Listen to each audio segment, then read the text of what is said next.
nalabyeko akatambi akama ka President Museveni ng'agamba he believes in the law of Moses. An eye for an eye, a hand for a hand, a neck for a neck. Kyogamba Okero bye yakola President Museveni wabagoberedde the law of Moses. Tekimukakateko etteeka lino okusayininga mangu ekiragiro ky'omulamuzi. President Lawyer Moses agigoberera kuva ddi? Kuba kakati waliwo ne Martin gwe batta. Yinga yeta nawoza. Kati law ya Moses mpozi ngegenda kola ku Okero yekka. Olaba Okero yayisa Martin gwe basooka okutemu. Martin ye yasooka. Naye tetunalaba kwadde musango mu kooti. Twagulabako ko mu kooti omulundi gumu yajjaawo ne bagusoma kati simanyi gyebyakira kuba tulinawo ne Martin awo. So love Moses President ayinza okuba agyogerako naye ate love Moses eyo mwai Museveni President yagikozesa nnyo mu nsiko bagikozesanga mu mbeera ya kiyeekera. Bwe balyamu olukwe kakumbi bw'okola bwoti okitegeera kati mu buyeekera yakolanga nnyo but mu gavumenti ng'etuuse aloya Moses tekoze tennabakola ekyabulamu nnyo okusinziira ku speed omusango gw'Okero gye gutambuddemu ayinza okuba ayagala gezesizaako ko alabe love Moses eno abantu bayinza obitwala ng'ebyekyejo nga wolabeeyo mu America otambula mu speed eyo naye nga sooka weebuuze abantu attitude yaabwe yali egamba ky'omusango gutambule bwe gutyo.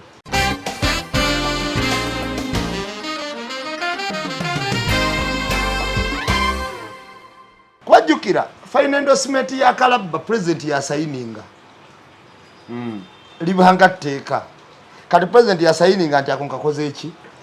omulamuzi okusala kyanjawulo ne President okusayininga otteeka Kalaba kirala. Kati Okero asobola okusalirwa nga bwe twajaganyiza ennyo nejjukira amateeka gano ebiseera ebisinga obungi gaba muzibe erifa batagamanyi nga bwe twajaganyiza nnyo nti ekyo kye twamwagaliza era abantu egaba embuutu zaavuze munnaye n'agenda eruzira n'abayo ebbanga lyonna. Omanyi natuuka nga bamaze okutemula omwami abaana abo nentapinga musango gwa Mutaaga nengujjukira nenjukirwa oluzungu omutemu lwe yafuuwanga nga alinnya ekikomera azze okutaba Mutaaga n'oluzungu lwe yakozesanga lwe yafuuwanga ng'ate naye yali wa Bennett. Talk about it. Okitegeera ne body structure ka video ke baalaga ka video ke natunuulira ne ngamba oluzungu lwe omusajja oli lwe yafuuwanga nenjukira nendaba n'oluzungu ono yabadde afuuwa kubanga ono yabadde enjogera gyayogera mu gundi ye okumanya mukugu tafuuwa mbunno tafuuwa luzungu nti kimuguddeko bugwi muyivu spoken ye oba kale n'ozegere gy'abadde naye accent ye ate bagala ne mu America adde akola mu ddwaliro wabula namba emu ero namba emu because nze ate mbadde sinaleetinga musango gw'aba Mutaaga abaatemulwa oluzungu ne body structure kafaananyi gazze nga era nabali yabafumita bufumiisi biso. Leero kati wetufuna omuntu omulala yetegese n'ebiso bw'atyo okutugumbula oddamu n'ojjukira ku musango gwa Mutaaga n'ogamba bano ba Mutaaga be batta oli yabasala busazi yajja na Bennett nga yeebisse nnyo era naye yatwala obudde okumonitalinga ekifo kyonna okubala awanafu waayitira ngera we yatwala obudde okumonitalinga essomero eryo kuba yatuuka wano mu November yasse gwakusatu ebbanga eryo lyonna iraba lye yamaze nga yeetegereza. Anyway, poliisi ejja kweyongerayo okunoonyereza ku nsonga ezo erabe ekitegeeza Okero ebya Kalaba agira alindako togenda nga tolina unanswered questions kubanga tukyalina ebibuuzo ebigazi. Ekifuba kikulemeddeko kikusiiwa kiraakira tekikutuka obussa bubi naawe alina ssenyiga nga takuggwako kozesa Lugave Cough and Flu Syrup ate gwalumizibwa alusazi nga zikuyisa bubi ofuna ekikeeto oba gaasi mu lubuto gwekozesa Lugave Alusa Syrup musange mu pharmacy ne drug shops zonna lyakakasibwa National Drug Authority.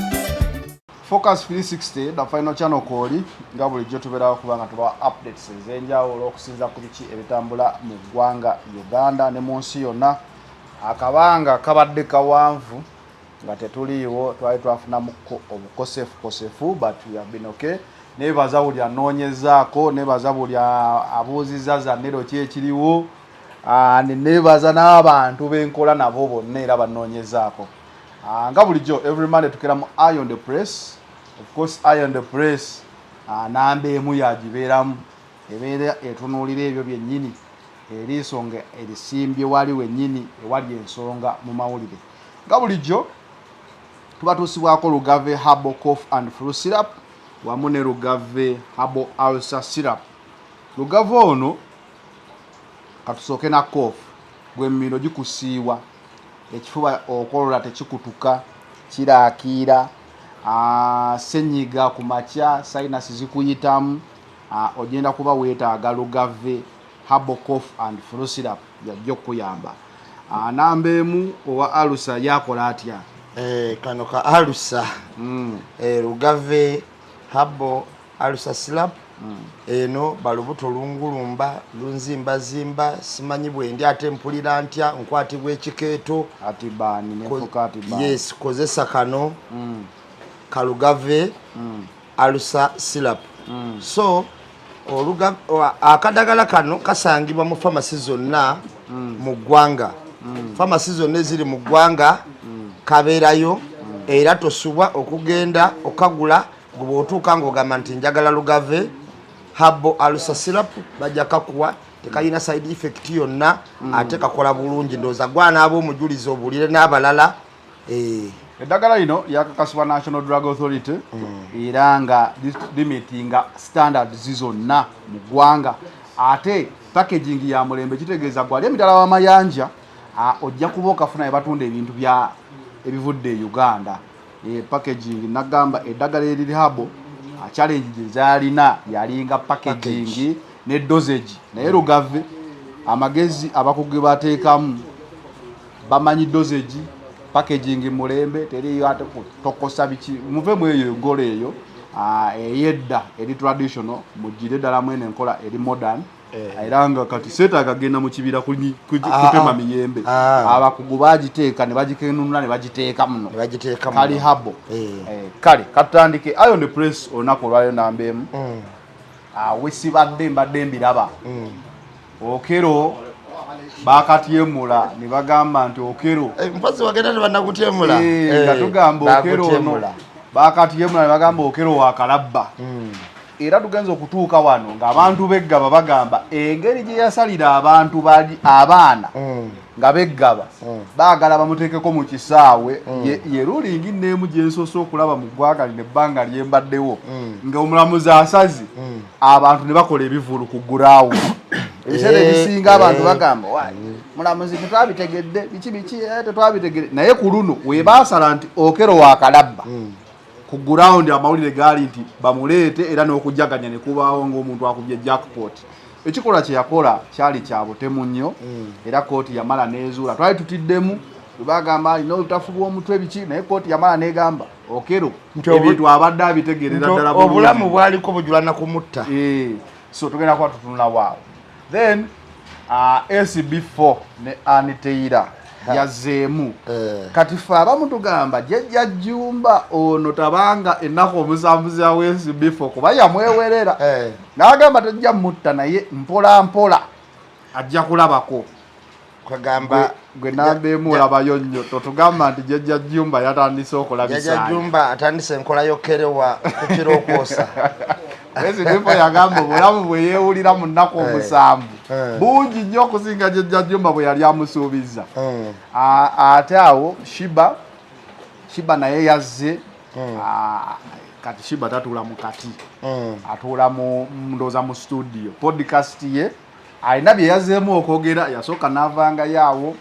nga alaganga omuwala olina okuba biki nga era abawala n'ajemesa abakazi bangi era ebivulu bye ng'abantu b'enkola enene tategerekeka bajjulayo nnyo. Bwe yazaala ne baggwamu amaanyi ne bagamba atuvuddemu yamaze n'akomawo yazze n'ankuba mpya agamba kitonde ekisajja kisobola obaawo naye ate si kya mugaso nnyo nga bw'olowooza kirina okuba nga kirepresentinga then we tuva awo ndowooza katusookera awo endro ereme kuba mpanvu nnyo katandike n'okero sovereignty bill gye tujjosembayo nayo olunaku olwaleero tuli ku Lugave Lugave organic gundi zolaba zitambula emabega wosobola okujja n'osanga Lugave ndowooza ekifo era mukiraba nga bwe kitambula Gerard namugambye kamera agiteekeyo bwe tugamba nti ekintu kya mutindo ne video zolaba zikulaga omutindo kirabika n'obulamu we buli era wojja wano obulamu nzize wano nga omuyenje mbadde omulwadde nzize wano nina bwendabye wano obwennyanja ngenza okulaba nga azizeemu obulamu nange mbaddemu ekifuba era ntuukidde ku dokita nti mumwina kemunywako enjawulo obutakolola nti kano twamaliriza nga naffe ke tulina okunywako mbu baakasengejja nga k'abantu bonna bo tebeesigalizaayo kaabo era baapimirako bo ene katandika okero okero abantu bagamba aluddewo okusalibwa gw'ogamba ki ku okero kakati okero yasalibwa okusalibwa akalabba omusango bagusa ogutyemula okugamba okuteeka akalabba omusango okusala mu nkola to put action towards kyetuyinza okugamba nti omulamuzi yagamba waakalabba naye abantu balina okutya nti omuntu asobola okubeera kalabba n'amala emyaka emirala 3 nga tekatuuse oluusi ne bajjawo ne pulezidenti ayinza okugamba musonyiye kati babadde bagamba yookera engeri gye yasala ba innocent abaana abato abatanaweza emyaka 3 ye teyandibadde eri mu kkomera nga bw'alya emmere baagala kiggwere wali mu kisaawe eggaba okusinziira ku interview eyagibwa ku wamakomera baali bamubuuza mwina wa bakalabba nga bameka n'agamba banyi ne bagamba nti baakateekako bameka kalabba wano ng'alaga nti ku gavumenti ya Mwami Museveni be bakateeka kalabba tannabalaba nnyo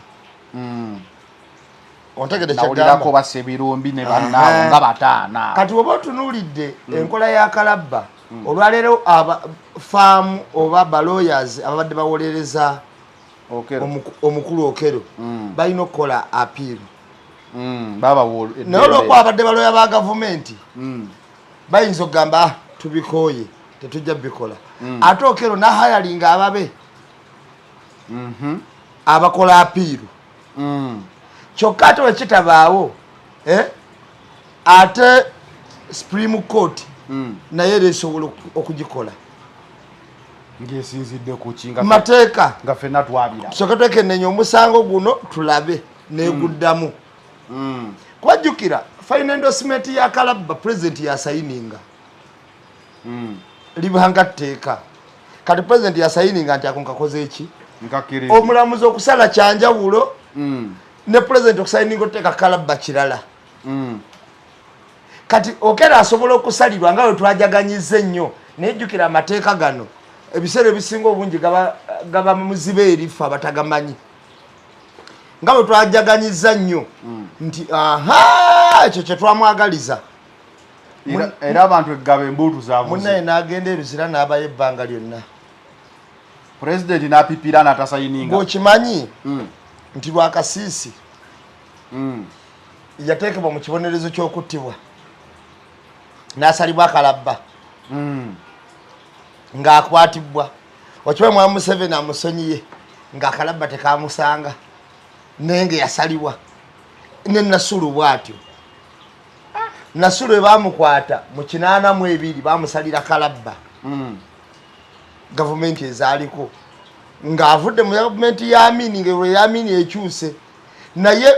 yabeera mu kkomera mpaka bamusalira akalabba mpaka bamutadde era n'emize emibi gyonna egyamwogerwangako Nasulu yaliisa abantu esiripa Nasulu yakola bino gyonna Nasulu ne bamuta bwatyo n'abeerawo kati omukulu ono katubuze ekibuzo ekisooka bwe yatta abaasooka kubanga mu 2017 yatta nyina omuto mu 2019 era natta abaffe we yagendanga mu kkomera baani abaamutanga okufuluma kubanga ono omukyalo ono yanyula n'agamba nti baamutwala ebutabika ebutabika kampiringisa bamukebeera omuto obutabika kigambibwa mbu yagenda okuddamu okundi nga takyamulaba akomye omulaba nga ava mu America era komawo okujja kutta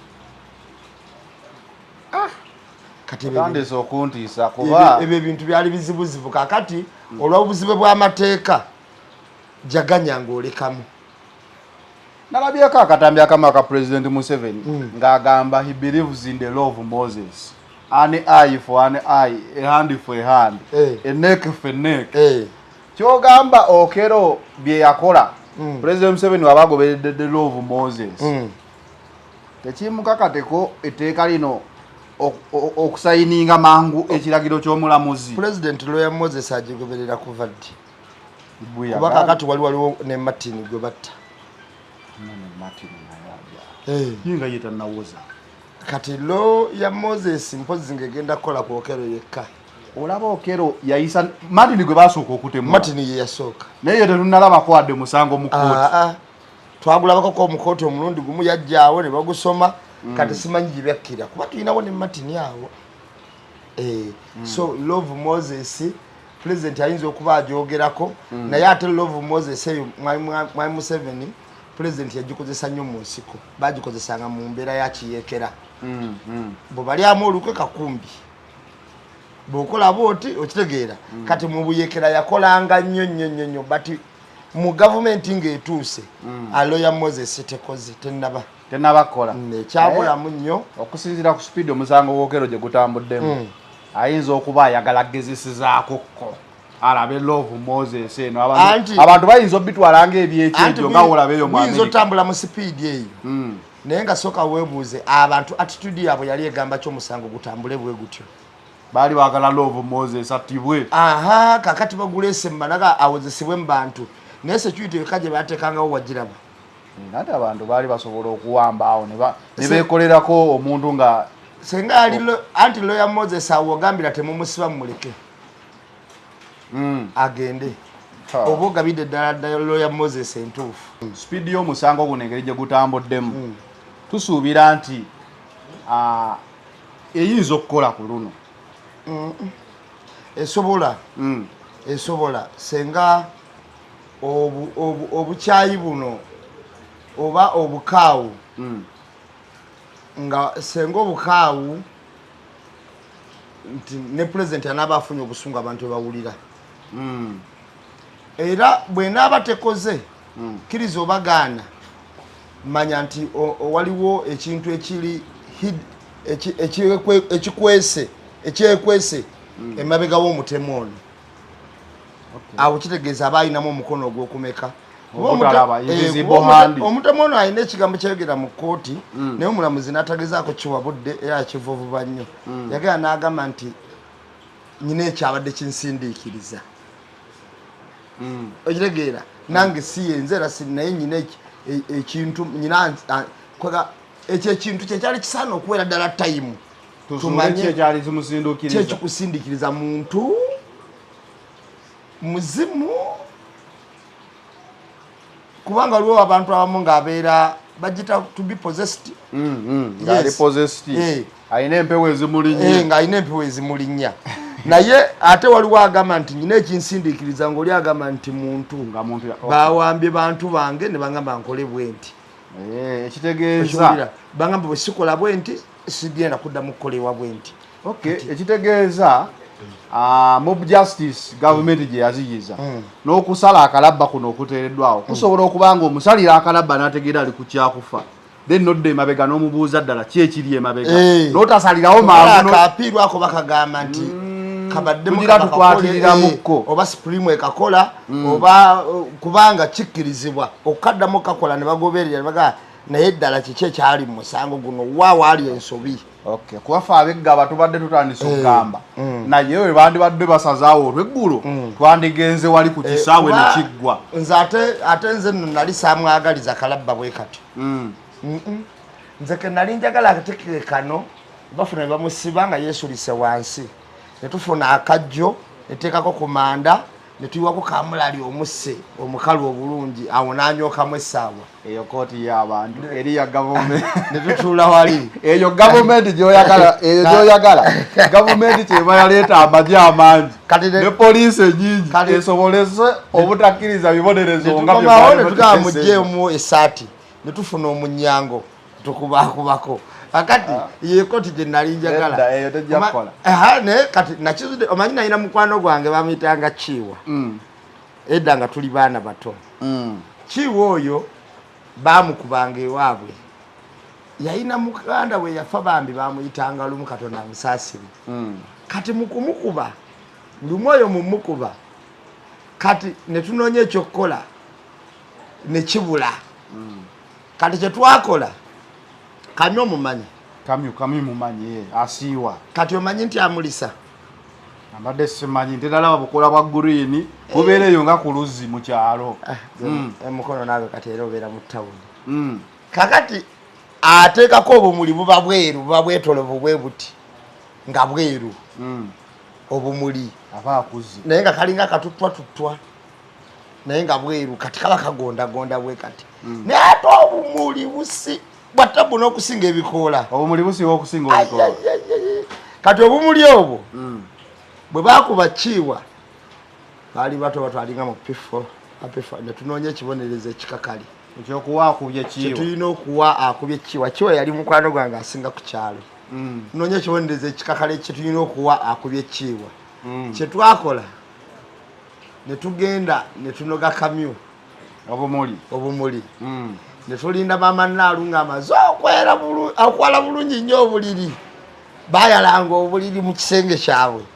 ne tusoba mpolampola ne tubikula essuuka n'obuliri ne tumansaako obumuli obwo ne tuddamu ne tubikka tukomawo ne tuseetinga era baaba wa Kiiwa bajja okwebaka jjukira obumuli buba bwabugumye dda wali eri mu kubikka tuba tebukyannyogoga bagaba buki obuli muno nga bwesiiga kati bwagira ati ne budde eno bwagira ati nga bevulunga muli bulungi bwali bubase oti yammwe y'abantu tetujjazikkiriza era bamanya nti Kiiwa yabutaddemu era ne bamwongera ebigo n'afuna ddabo ndowooza olabe balenewe nga twagala okumaliriza ensonga y'okereno katongula muzika eyasaze n'abantu ne basebe basaba nawe nahighlight gy'olaze nti no wayinza okubanga kumusalira wano bamulaze nti wakalabba naye baagala bamanyi ani yakutuma kati onomusalira ekizibu then wojje n'omuganga wotubuulira nga tukutugenderezaako awo mu kumukenderezaako wayinza okwogera ekituufu ne final endorsement y'okusayininga akalabba president anaagikola mu budde ayinza obutagikolera ddala paka walituuka n'okuvaako okay naye kati mu analysis yo kooti yo yazudde nti Okero si mulalu naye ffenna abalabe walabanga Okero mu butuufu nga tezikwata bulungi ng'ebikondo bibuukabuuka okusinziira ku bujulizi obumu ku bwasembwayo okuleeta omupoliisi nakakasa Okero n'obulamu bwaliko bujula na mutta bulamu bulungi Okero ekyenjawulo kye nasooka okumanya ebintu bino bye yalina bigulibwa bitya bireetebwa bitya era gwe basanga ne bambala batya Okero yalina Bennett 5 zonna nga z'amagye si bwambe Bennett 5 sirabanga naku Bennett ensabike n'obusabike nga neeno okumanya ziba nkambwe neeno wabeera egundi wabeerayo ekiraato mwe ziyingira omuyingira ekitala okitegeera banga sodi yes kati Bennett meka 5 kakati ng'ayina n'akambe knife kana akabulijjo nga kamukaaga omuntu eyategeka ne Bennett 5 Okero bw'olaba obujulizi obwamuleetebwako yajjira mu mmotoka ayina bwe yagireka laavu 4 kuba nabali batunyumiza ababodaboda stage eri eyekyanya nti olumu afulumira wano mu laavu 4 naye ate olumu agenda nayo natadda nayo okiwulira kakati ebyo abadde kati laavu 4 eyo baani abagijja ku petrol station we yali agirese kubanga kamera zimulaga ng'ajja ku petrol station ng'abadde t-shirt ya black ng'agivaamu kitegeeza omuntu eyakola decision nti ngenda kukola omusango naye emmotoka kanjireke wano n'ebisumuzo mbirekawo ebijendaganyiiza obutadda kitegeeza yali ategeera byali byamagezi nnyo tegeeza bino bye yeekubyanga mu ngalo fene tugamba omusajja bawuzisa mulalu yali atuzanyirira ku bwongo ng'agezaako tuyunga psychologically yali azanyira abantu ku bwongo abaali balaba omusango wamu n'abalamuzi abalowoozese kubanga neekyaye ng'omuntu alinga mawube ye bwatyo bwe yakula kubajjukira omuntu abadde mu America akola mu America okuba nga afaanana bwatyo naye oba yagala okumanya okera ekituufu kyali genda onoonye firimu gye bayita The Assassin olaba abantu abatemwe babeera bwe batabanga bafaanana bubi baba banyirira nnyo nga tomusubiza nakola kintu ekyo tebasobola kuba mu nnomo nga either anyiriza nnyo nga gw'omulaba gentleman asukkiridde oba kyekyo ng'omulaba nga mawube oba nga akazeyize yakatalina makulu babeera ku extreme end kati be bantu abo bwe batya babeera abatemu kungwe era bw'otunuulira firimu eyo eya Jackie Chan ojja kulaba muzeeyi yalimu omutemu ennyo nga buli amutunuulira alaba nga atategeera naye nga muzeeyi yeetegereza nga buli kintu kye yayitangako ng'olina waseetula kigera akitunuulira naye ng'ate gwe omukulaba olaba nga atakoze eki ng'atalabye so abantu abatemu nga ba assassini ba professional mu butemu omanyi natuuka nga bamaze okutemula omwami abaana abo nentapinga musango gwa Mutaaga nengujjukira nenjukirwa oluzungu omutemu lwe yafuuwanga nga alinnya ekikomera aze okutaba Mutaaga n'oluzungu lwe yakozesanga lwe yafuuwanga ng'ate naye yali wa Bennett. Talk about it. Okitegeera ne body structure akavideo ke baalaga kavideo kaboko natunuulya ne ngamba oluzungu lwe omusajja oli lwe yafuuwanga nenjukira nendaba n'oluzungu ono yabadde afuuwa kubanga ono yabadde enjogera gyayogera mu gundi ye okumanya mukugu tafuuwa mbunno tafuuwa luzungu nti kimuguddeko bugwi muyivu spoken ye oba kale n'ozegede gyabadde mu naye accent ye ate bagala ne mu America adde akola mu ddwaliro wabula namba emu ero namba emu because nze ate mbadde sinaleetinga musango gw'aba Mutaaga abaatemulwa oluzungu ne body structure kafaananyi kazze nga era nabali yabafumita bufumiisi biso leero kati wetufuna omuntu omulala yetegese n'ebiso bw'atyo okutugumbula oddamu n'ojjukira ku musango gwa Mutaaga n'ogamba bano ba Mutaaga be batta oli yabasala busazi yajja na zi Bennett nga yeebisse nnyo era naye yatwala obudde okumonitalinga ekifo kyonna okubala awanafu waayitira ngera we yatwala obudde okumonitalinga essomero eryo kuba yatuuka wano mu Novemba yasse gwakusatu ebbanga eryo lyonna iraba lye yamaze nga yeetegereza anyway poliisi ejja kweyongerayo okunoonyereza ku nsonga ezo erabe ekitegeeza okero ebyakalabba agira alindako togenda nga tolina unanswered questions kubanga tukyalina ebibuuzo ebigazi tegeeza abantu beggaba temugamba nti omukulu aluddewo tukyalina ebibuuzo ebigazi bye tulina okufuna mu okero wadde omusango omulamuzi yagukonkludinze naye mu kujulira tusobola okufunayo senga abeerawo omuntu alina mwoyo gwa ggwanga oba kyekyo bw'olabanga ebyo byonna tebibaddeewo ng'okero ono alina ekyoja mu mira ekimuli emabega oba omuvujjirizi asobola ezibikira bino byonna oba n'ateekayo okero nga saddaaka kubanga simanyi interest okero gye yayina mu kulumba abaana ne mu kubatta because ate nga mulamu bulungi president y'okulumba daycare yavuddeko etteeka ddamba erigenda okufiza abantu business ababadde bakoze daycare kakati abaana bana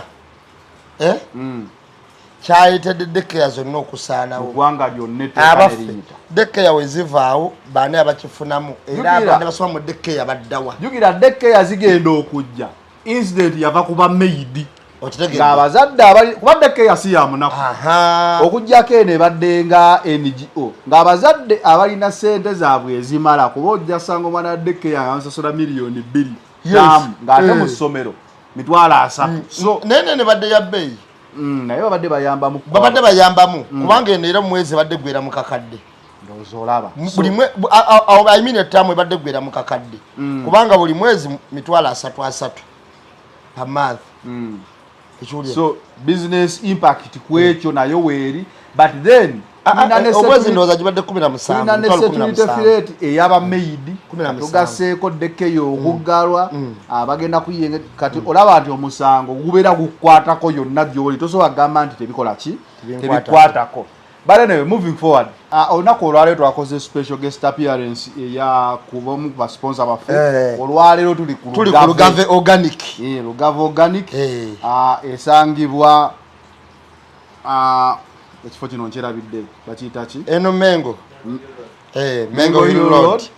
Ng'oyise bwoti ku Safi ojja kulaba kayina bagiyita Orange Plaza. MHK Orange Plaza ekipande kya Lugave oba okirabawo bakola ennaku Monday, Tuesday, Wednesday paka Saturday saawa 3 paka saawa 11 ku Saturday ate ennaku endala saawa 3 era paka saawa 11. Sebo nole Sunday bakola naye abalondemu olina okubanga okoze appointment enamba z'essimu z'olaba eziyitaawo ku school ojja kuba osobola okubeera ng'ozikubako gwalina ekifuba nga kikutawaanya emmiro gikusiiwa ekifuba tekikutuka tekiwona senyiga sinuses ez'okumakya zikulemeddeko kozesa Lugave Herbal Cough and Flu Syrup gw'ojja okubeera nga akuyamba okugoba obwo bwonna obubonero obwa senyiga nakifuba kuba senyiga atambula n'ekifuba so kozesa Lugave Herbal Cough and Flu Syrup. Kakati erudde eno tulina Lugave Herbal Ulcer Syrup gw'olubuto nti olidde emmere waliwo dokita gye yaggaana olubuto olukwepika gansi n'azimba bati kyebayita bloating heartburn buli kyolya kijja mubulago ekikeeto ne kibeera nga kikkolokoota olina kubeera ng'okozesa Lugave Herbal Ulcer Syrup yajja okuyamba tobeera na ulcers natandika gamba nze omanyi embeera na ulcers zange kozesa nazimanyira bwezito bweziba eno baziwonya waliwo endwadde ze twali twamanyiira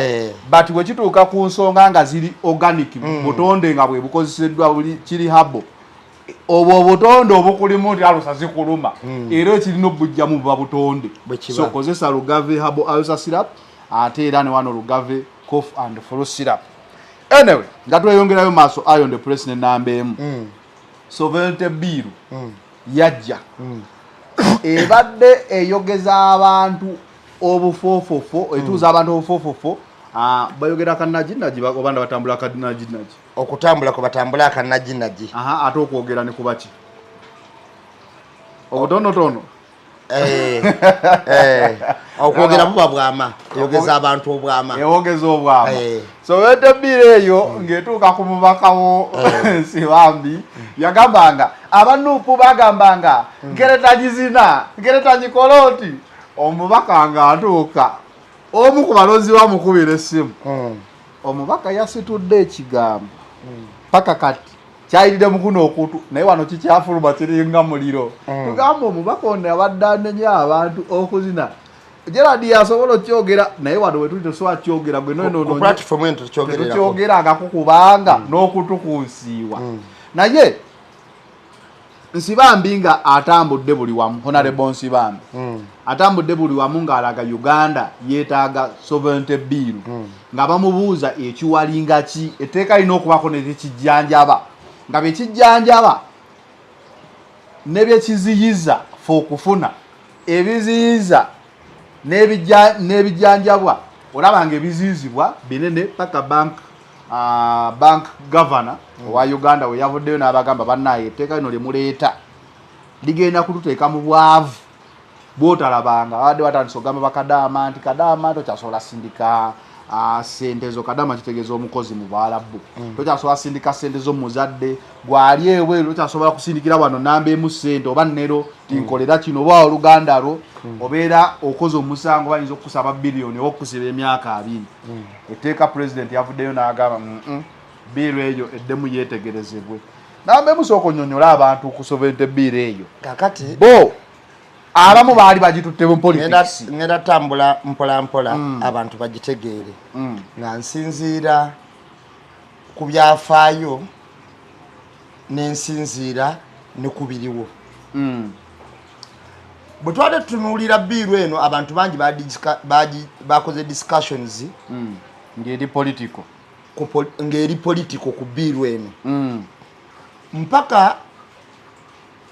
omusajja economist bwe yazze nagezaako okunyonyola ono alina degree mu economics e Makerere, alina bachelor alina masters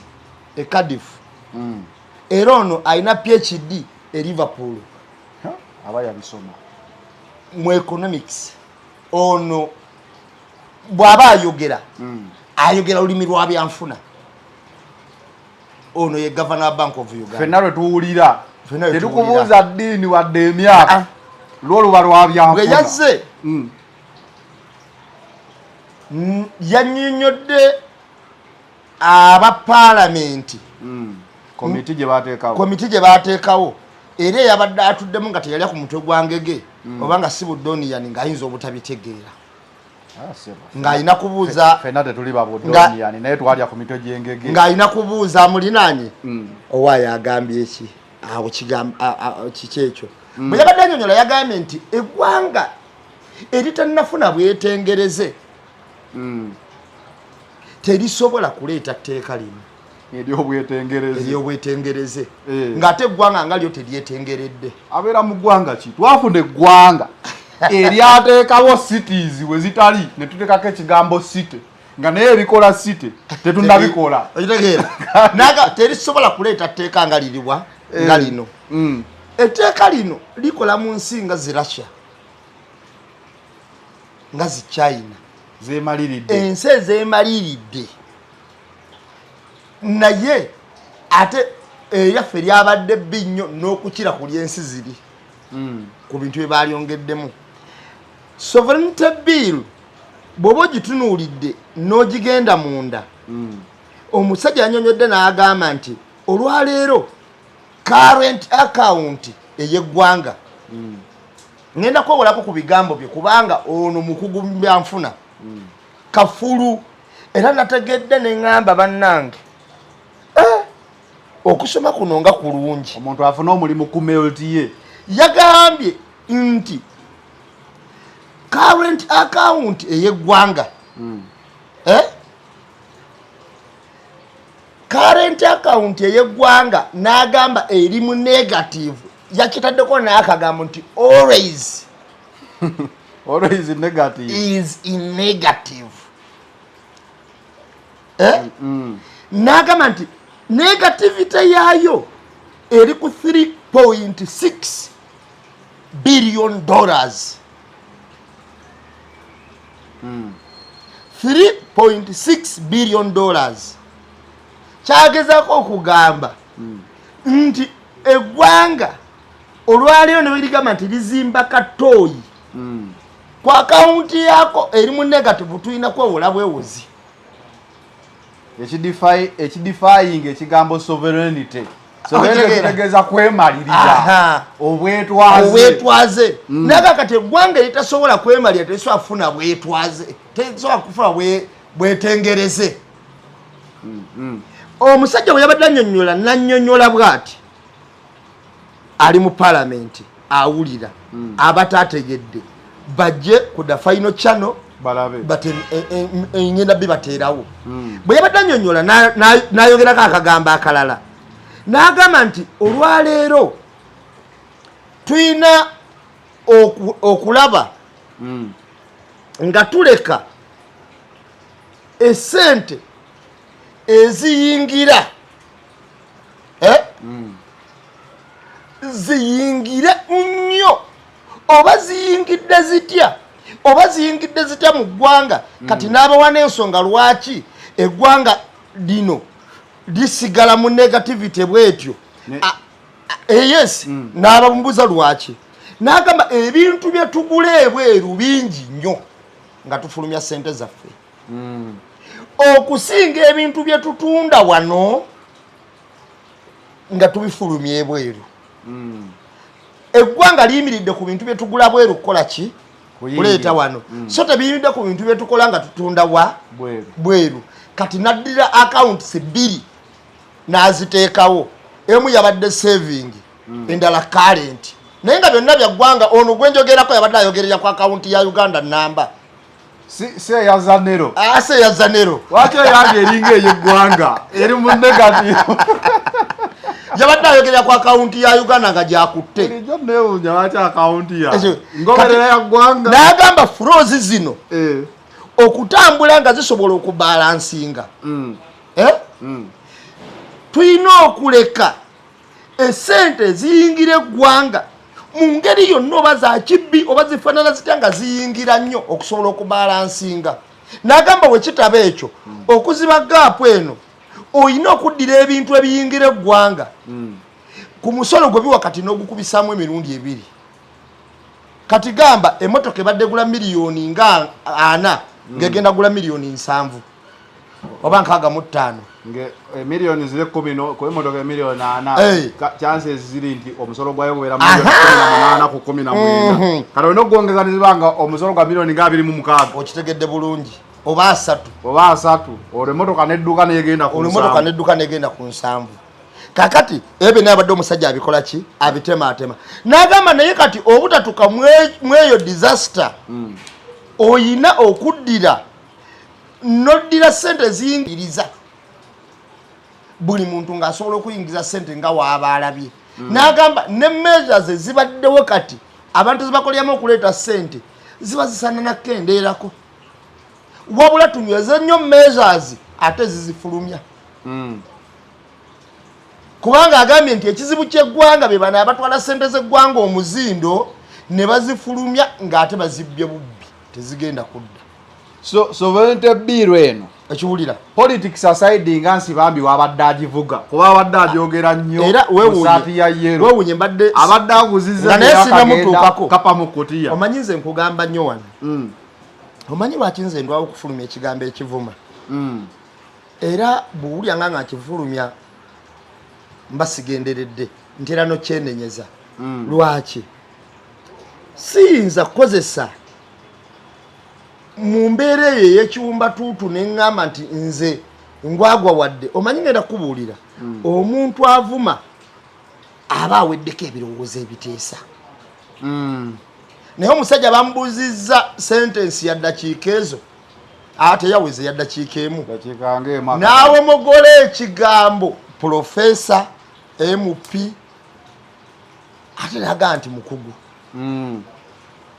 okitegeera kakati mu bantu bonna abaleebeesa etteeka lino ndowooza assignment ya mwami Nsibambi eyabadde esooka kuleebeeta tteeka lino yagudde kulitembeeta ku kigezo kisooka kakati ate ye mwami Museveni kyenasinga omuyigako tebamuziika na mulambo tagwa naawe era bwe yalabye ng'ekintu kiganye ye n'agamba nze saabatumya ebyo mwayongeddemu byammwe oba baataddemu babijjeewa baataddemu bwabwe nti netteeka ne tubuuza eggwanga lyabadde liryetaaga oba muntu ye yabadde alyetaaga kubanga bwe mwazzeemu kali nti nze saakola ki saabagamba ebyo ne tumanya nti etteeka lyabadde lya muntu lyabadde lya ggwanga ebyo natulina ebitunuulira naye ekyomukisa omulungi ekyenjawulo yagambye baddemu baliteese n'agamba liddemu litunuulibwe mu ngeri entegere kakati tugenda ku muwabuzi wa gavumenti ku sayidi y'amateeka ye yagambye atya omwami oyo yaani Attorney General Kiryowa Kiwanuka keke omwami ono gwatamanyi byafaayo kankuweko kakatini kyegambye nti ngenda sinziira ku bino n'ebikadde ono yatembeeta etteeka gavumenti erikoze eki era ye muwabuzi wa gavumenti ku mateeka era yabuuzibwako mu palamenti ng'agamba terina buki buzibu kati kankunyonyolemu katini mu mwaka gwa 1972 tewaliiwo gwe waliwo nange saaliwo naye omwoyo gwange gwaliwo kyovula mbimanyi olinga ngamba nti kyoyogerako wakirabako ekyo nesoze tewaliiwo gwe waliwo ng'olaba naye omwoyo gwange gwaliwo nze nga bwe nagamba tatange yali musajja muyivu ate yali munnabyabufuzi bino emboozi yonna baginyumyanga mpulira kyokka nange nengisoma okusinziira nti fe twasomera gw'osomyeko ku political science politics omusomyeko political science namukolako ndowooza mu olevo kakati kati abo basomedde basome history political basanze bamujjawo kubanga yakoma nnyo nga tunateera awo ku mirembe gyaffe ne bagamba nti abamusoma abeera bagezi nnyo nga balukwago bafuuse ekizibu eno waggulu basegona baani kati ne bagamba ne batandika okuteekawo embeera ne bagamba nti abaana bamuggyeko kakati bw'oba osome ku kye bayita aminizi regime osobola okumanya omusajja oyo gwe ngenda okuyogerako bamuyitanga Jolojo Kiwanuka. Jolojo Kiwanuka yali jjajja woono ye yawandiika yayina empapula 2 ezaali ez'amawulire wano era ye munnayuganda munnamawulire eyasooka to be recognized ensi yonna nti w'amaanyi nkujjira ku byafaayo kati nnyo mu tteeka lino nnyini lye tulimu. Omwami oyo ye yawandiika olupapula baluyitanga express ki naye Amini waawamba mu 71 n'agamba n'adduka n'agenda Kenya. Bw'agenda Kenya e Nairobi edda abantu baddukiranga nnyo Kenya. Akawaayiro kano kaabadde mu tteeka lino lwaki ndeese ekintu kino. Bwe yadduka n'agenda e Nairobi Amini n'akozesa olukujjukujju olukozeseddwa kwekumu abasirikale be ne beegatta n'aba Kenya ne bagala ne bamuwamba mu hoteri mwe yali yasinziranga Nairobi okuweereza amawulire. Ono gwenjogerako y'omu ku batandisi ba DP era ono gwenjogerako olupapula lyo Express Daily Beach bwe bamala oddujjawo n'alukolamu ttiimu y'omupiira Express FC yagitandika. Kuba ono yaliko Petron wa Express FC. Ontegedde bulungi. Okay, bintu bya bwe bamulemesa olupapula n'alukolamu ttiimu y'omupiira mukwano gw'abangi Express FC. Lwaki nkutematemera ensonga eno bwe yali e Kenya yakozesanga abanywanyi be okumuweereza obubaka ne ssente okwogera ebyali binyigiriza abantu mu ggwanga ng'asinziira Kenya ng'adduse wano. Era yakozesanga minywanyi gye nga bamuwaddeyo kasente okuweereza bataata bakekke ssente okulabirira abazzukulu bano. Ontegedde kye nkugamba era zaayingiranga nga sovereignty bill tekola ki teriiwo. Ontegeera kakati olwaleero wayise emyaka 5 n'okusoba omuzzukulu yakola ki yakula okuva mu 7 emeka kankubuulire bamutta batya bwe bamuwamba e Kenya bamukomya bamuteeka mu kooti wano e Makindye mu military base e Makindye. Yamalamu omwezi nga gumu n'ekitundu oba 2 bamusanga ku kkubo ng'afudde era ne bagamba nti yakoowa nnyo nga bamujja e Nairobi balina aboogezi bagashumba tebaabulangawo naga yakeeranga nnyo nga bamujja e Nairobi bw'atyo ne kimuleetera okufa bambi obuko bwamuleetedde okufa okiwulira. Kakati mu mbeera eyo olwaleero etteeka lino lizze naye ng'etteeka eryo lyabaddemu n'okujja omuntu ng'e Nairobi mukola ki omuzza era omuntu ayogera ku Uganda ng'ali Nairobi bw'atuuka wano aba asaanira kaki kalabba avunaanibwa treason. Ebyo nababyo bulira byonna byabadde mu tteeka ng'ekitegeeza saabawuliza wa gavumenti olwaleero asobola etteeka lyaleeta liba ligamba nti Amini yali mutuufu okutta jjajjaawe. Ebyo bagenda otereeza kati kitunuulire ku financial end era mu njogera eyo nga jjajjaawo n'amaze okufa kyaleetera ne babishopu okufa bano b'owulira baluumu kubanga baavumirira nnyo ekikolwa Amini kye yakola n'ensi yonna n'ekivumirira. Yes, baamuvumirira nnyo ne kireetera baamuvumirira nnyo n'ensi yonna n'ekivumirira ne kireetera n'okutta babishopu abakivumiridde. Ade ekiseseza gwe zo batokitegedde. Nkitegedde. Ono we yalaze yongezeeka lijja. N'agamba lino lye lyatawali. Kakati lwaki naye kati omuzzukulu alinga agamba nti jjajjaawo okufa kyali kituufu nnyo. Namem politics aside wali eri mu tteeka oba bagenda litereeza. Tudde ku finance nga we batulaze nti gavana yabagambye mutukola bubi. tudde ku foreign companies oba NGOs oba Uganda employment etteeka lino libadde tugenda tuteeka mu bwavu libadde tuteeka mu bwavu kubanga etteeka lino libadde ligamba bwe liti libadde libala omuntu abeera ebweru nga limubalira nowaba yakamalayo wiiki obeera foreign agent era nga liddira ggwe omwana we yagenda ku kyeyo oba agent wa foreigner. So bino bazadde nti mpeereza abaana kuzimba kayumba oba agent obeera omaze ndaliri meeting omuntu omuntu asobola okufuna ssente okuva ebweri obutayingiriza miliyoni zisukka bino okumala emyezi 12 era ne ssente ezo ng'oziyingiza olina okuba n'ebbaluwa ng'eva mu Ministry of Security Finance wa eba ya internal affairs. Okay. Okiwulira olina okuba n'ebbaluwa eyo kati wotunulira ebintu bino byonna zanayo n'obigatta osobola okulaba obuzibu bwabadde batadde ku bantu nti ssente osooka nazinnyonnyolera era bo ne balaba nti oba kyonnyonnyola kikyamu essente zino baweereza nnyingi ate kyonnyonnyola kifu kimalawo obukadde 2 kale katukuweeko 15 endala bagira bazikuterekera zitereke nga wetunoonya amazima tukoma bizibiti anyway etteeka bagenda literezaamu ndowooza lidde mu ngeri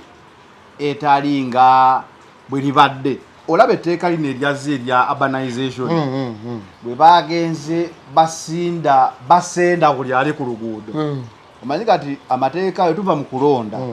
abantu balina okutandika okubeera nga batunuulira ebintu nga tebatunuulidde political party kimova kuba kati awo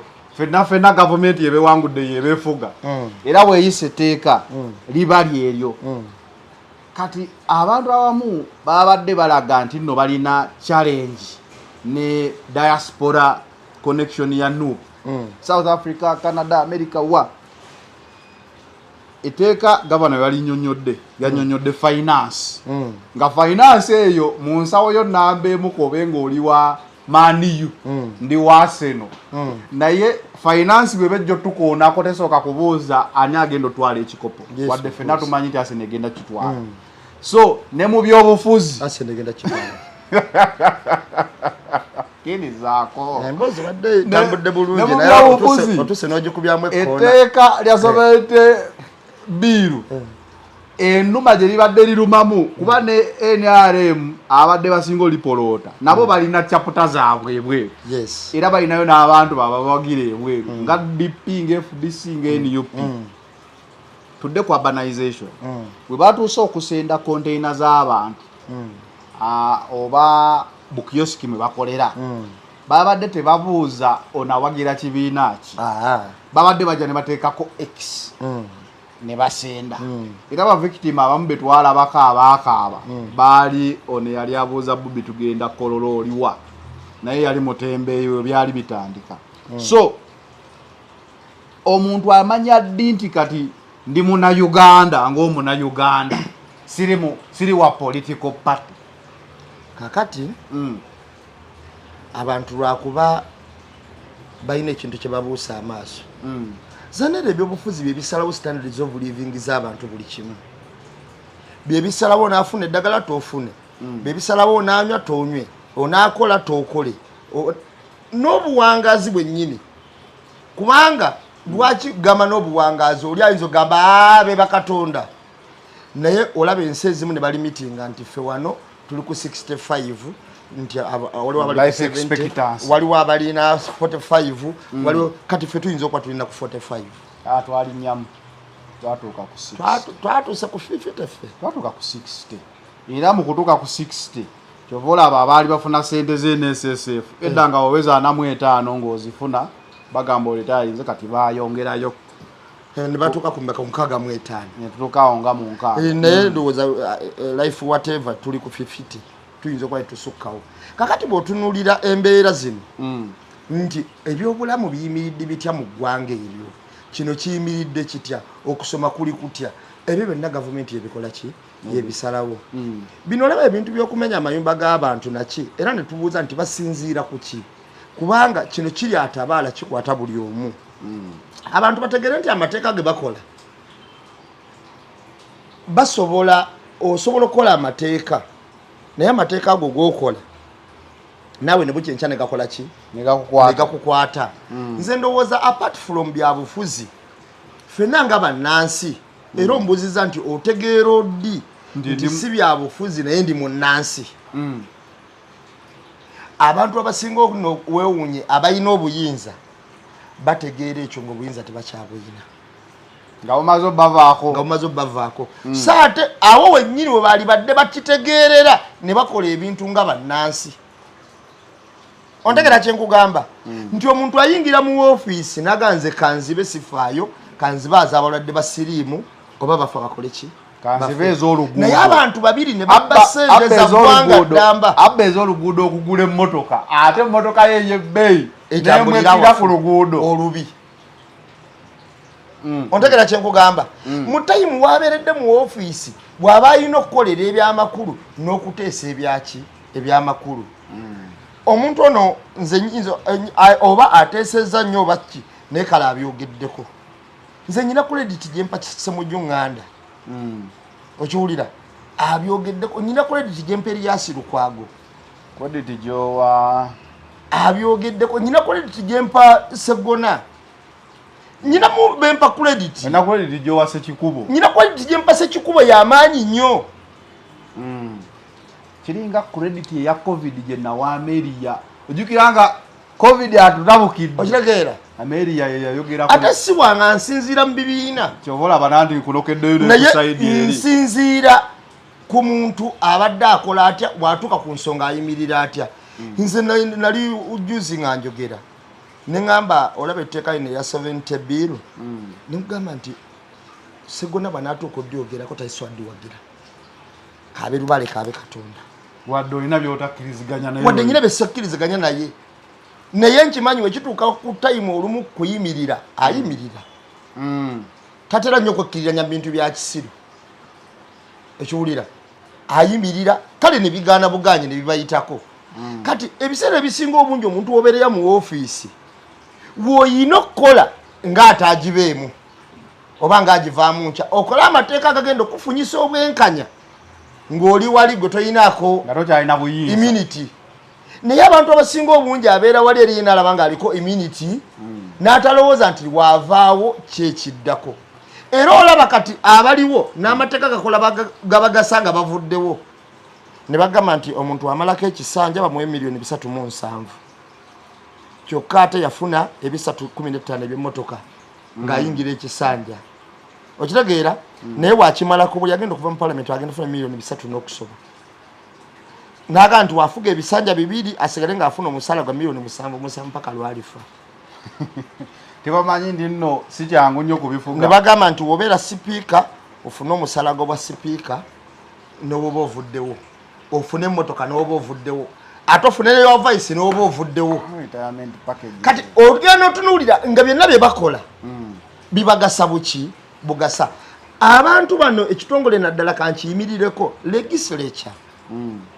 baali badde batukolera amateeka amalungi nga tegaliiko nti bo bateredde naye nga gasobola okukola obwenkanya naffe eno gye tubeera bwe tunaabeera bannansi nga naffe tonyumiriza mu ggwanga naye ovanga ku matongola ku bantu abakola amateeka oli n'abuuza nga MP mugenda kukola ki kaliyite naawe omula n'okuwemula abantu naye nga MP anyway tufube nnyo okubeera nga tusigala nga tuli bannayuganda okusinga bannabyabufuzi yes n'okubeera nga woba ofunye opportunity to serve others serve them in the way nti naawe olivaawo nga bakusaavinga tolyetaaga kuba kasimu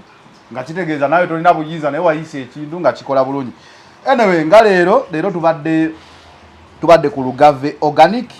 basangibwa ku MHK Orange Plaza wane Katwe osobola okubeera nga ojjawo n'ofuna eddagala lino Lugave Herbal Cough and Flu Syrup nagambye gwe alina ssenyiga nga tawona alina emimiro egikusiiwa ekifuba tekikutuka ekifuba kikwesibyeko kozesa Lugave Cough and Flu Syrup ssenyiga bitera kutambula bibiri ekyovolaba n'eddagala baalikola nga libijjanjaba byombi okitegeera packaging ya mulembe lyakasibwa National Drug Authority lisangibwa mu maduuka gonna, drug shops, clinics, wamu n'awali emitala w'amayanja ojja kuba osobola okufuna Lugave. Batunda ebintu bya bannayuganda, nagamba omutindo kikulu nnyo. Nga leero olabye nkakasa kamera ekulaze we bakolera obuyonjo kikulu nnyo, kitegeeza omutindo. Otuukawo n'otegerera ddala nti nno ddala mu butuufu kaŋŋende kozese Lugave. Basangibwa ku MHK Orange Plaza, ojja okusanga Lugave Organic, ojja kuba osobola okubeera nga ogiraba. Gwe owa alusa, heartburn, bloating, nina emmere gy'essirya, Lugave Herbal Ulcer Syrup yegenda okuyamba. Gwe nti ate wendya kino ng'afuna diarrhea, wendya kino ng'olubuto lwepika, wendya kino ng'afuna heartburn. Eyo na signs and symptoms of ulcers ogenda kubeera okozesa Lugave Herbal Ulcer Syrup. Bw'oba okozesa ajja kuba asobola okuyamba ddala bulungi nnyo. We out for now. Tubadde ku Eye on the Press ne Nambembe.